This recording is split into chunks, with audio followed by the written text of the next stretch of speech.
America built the most powerful military network in the Middle East over decades. Billions of dollars, dozens of bases, thousands of personnel, radar systems, satellites, command centers, aircraft worth $500 million each. And Iran just damaged the majority of it. Not all at once, not in one dramatic strike, but systematically, deliberately, base by base, radar by radar, dome by dome. A CNN investigation just revealed that Iranian strikes damaged at least 16 American military installations across 8 different countries in the Middle East. 16 installations, 8 countries. The majority of America's military positions in the entire region. And some of them are now virtually unusable. Let that number sit with you for a moment before we go further. Because this is not the story you heard on the news. This is the story behind the story. The part that was buried in military briefings and congressional damage assessments while everyone was watching the headline strikes. Today, we are going to break down exactly what was hit, how Iran did it, what was lost, and what it means for American power in the Middle East going forward. Because the fortress that was supposed to protect the region has a serious problem. And understanding that problem matters for every single person watching this. Let us start with a picture. Camp Buehring in Kuwait, one of the biggest American military hubs in the entire Gulf region. Soldiers doing karaoke on a Friday night, a micro city in the desert, fully operational, busy and buzzing with activity. That was then. Now that same base is nearly empty, heavily damaged, silent, after a sustained barrage of Iranian missiles and drones that went on for weeks. And Camp Buehring is not alone. It is one of at least 16 American installations across 8 countries that sustained damage from Iranian strikes during this conflict. A US source familiar with the situation said something that should be repeated slowly. They had never seen anything like this at American bases before. That these were rapid, targeted strikes using advanced technology. Never seen anything like this at American bases. This is a person whose entire career has been built around American military operations in this region, saying those words. Let that land. Now let us talk about what specifically Iran was targeting, because this was not random destruction. This was a carefully prioritized target list designed to do maximum damage to American capability at minimum cost. Target number 1, aircraft. Iran specifically targeted multi-million-dollar surveillance aircraft. The Boeing E-3 Sentry, an airborne warning and control system that gives American commanders an extraordinary level of visibility over the entire Gulf region. Eyes in the sky worth nearly $500 million each in today's money. And here is the detail that makes this even more significant. The E-3 Sentry is out of production. America cannot order new ones. When you destroy one of these aircraft, you are not destroying something that can be replaced with a purchase order. You are destroying an irreplaceable asset that took years to build and cannot be rebuilt. Target number 2, communications infrastructure.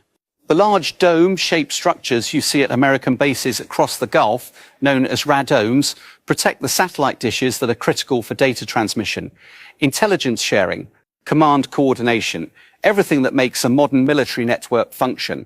At one base alone, Iran destroyed all but one of the radomes within less than a month of the war beginning. All but one. That is not collateral damage. That is precision targeting of the nervous system of American military communications in the region. Target number 3, radar systems. A congressional aide familiar with the damage assessments described radar systems as, and these are the exact words, the most expensive and most limited resource in the region. Highly sophisticated, extremely expensive, difficult to replace, critical to air defense. Iran went after all 3 categories simultaneously: aircraft, communications, radar. The eyes, the voice and the ears of American military power in the Middle East, targeted in a coordinated campaign designed to blind and isolate American forces across the region. Now, let us talk about how Iran was able to do this with such precision, because this is the part of the story that changes everything about how we understand this conflict going forward. In 2024, according to reporting by the Financial Times, Iran secretly acquired a Chinese satellite known as the TE-01B. This was a massive upgrade from Iran's existing satellite capabilities. Before acquiring this satellite, Iran was working with relatively low-resolution imagery of American military positions. After acquiring it, Iran could see American bases with near high-definition clarity, almost as detailed as American satellite imagery of the same locations. Think about what that means operationally. For decades, American military bases in the Middle East operated with a significant intelligence advantage.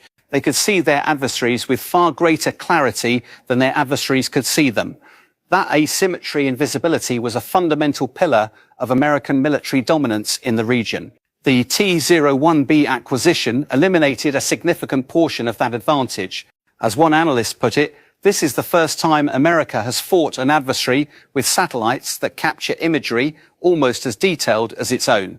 Iran could see exactly where the radar domes were, exactly where the aircraft were parked, exactly where the command centers were located, and it could update that intelligence in near real time as American forces moved and repositioned. That is not luck. That is a strategic capability that was quietly built over years, specifically for this moment. Now, let us talk about what this means for America's allies in the region, because their reaction to all of this reveals something important. Gulf states have spent decades building their security around the American military presence. The bases, the aircraft, the radar networks, the carrier strike groups, all of it was supposed to be the ultimate security guarantee, a protective shield that made the entire region safer for American allies. A Saudi source, and remember, Saudi Arabia is America's longest-standing Arab ally in the region, told CNN directly that this war has shown Saudi Arabia that the alliance with the United States cannot be exclusive and is not, in their words, impregnable, cannot be exclusive, not impregnable. That is a diplomatic way of saying we cannot put all of our eggs in the American basket anymore, because the bases that were supposed to be formidable fortresses have turned into sitting targets. The radar domes that were supposed to provide air defense were destroyed within weeks. The Command and Control Center at Qatar's Al Udeid Air Base, the theater command hub for American air power across 21 nations, was struck not once but twice. The hub for American air power across 21 nations struck twice. And the Gulf states are watching all of this and quietly beginning to recalculate their strategic relationships, not abandoning the American alliance, but no longer treating it as an impenetrable guarantee. Now let us zoom out to the bigger picture. America has maintained a military presence in the Middle East for decades, built on a core premise. That presence was a deterrent. That the sheer scale and sophistication of American installations, the aircraft, the radar systems, the command centers, the carrier groups, would deter adversaries from attacking directly. That deterrent calculation just changed fundamentally. Iran demonstrated that it could identify American military assets across 8 countries simultaneously with satellite precision and strike them in coordinated waves that caused lasting damage to the majority of American positions in the region. The US source who said they had never seen anything like this was not just describing the scale of the damage. They were describing the collapse of an assumption, the assumption that American military bases in the Middle East were essentially untouchable. They are not untouchable anymore. And every adversary from Russia to China to every Iranian-backed proxy group across the region is now updating their strategic calculations based on what was just demonstrated. The most significant thing Iran proved in this conflict was not that it could survive American strikes. It proved that it could strike back precisely, systematically, and at scale against the most powerful military network in the world. Here is the bottom line. 16 American military installations damaged, 8 countries. The majority of American positions in the Middle East, some of them virtually unusable, irreplaceable surveillance aircraft destroyed, communications infrastructure dismantled base by base, radar systems, the most expensive and most limited resource in the region, targeted with precision that was only possible because Iran was looking at American bases through a Chinese satellite that captured imagery almost as clear as America's own. And America's oldest Arab ally, quietly telling the world that the American security guarantee is no longer impregnable. This is not the story of a war that America won. Adversary that studied American military infrastructure for years, identified its most vulnerable points, and then struck them with a precision and coordination that nobody in the Pentagon had publicly prepared the American public for. The question that comes out of all of this is the same question that never seems to get a straight answer. What is the plan now? Not the plan for the next airstrike, the plan for what an American military presence in the Middle East actually looks like when the bases are damaged, the radar is gone, the aircraft are destroyed, and the Allies are quietly looking for other options. That is the question that deserves an answer. Share this video, because this is the part of the story you were not told, and you deserve to know the full picture. Hit subscribe, because this story is not over, and the next chapter matters just as much as this one.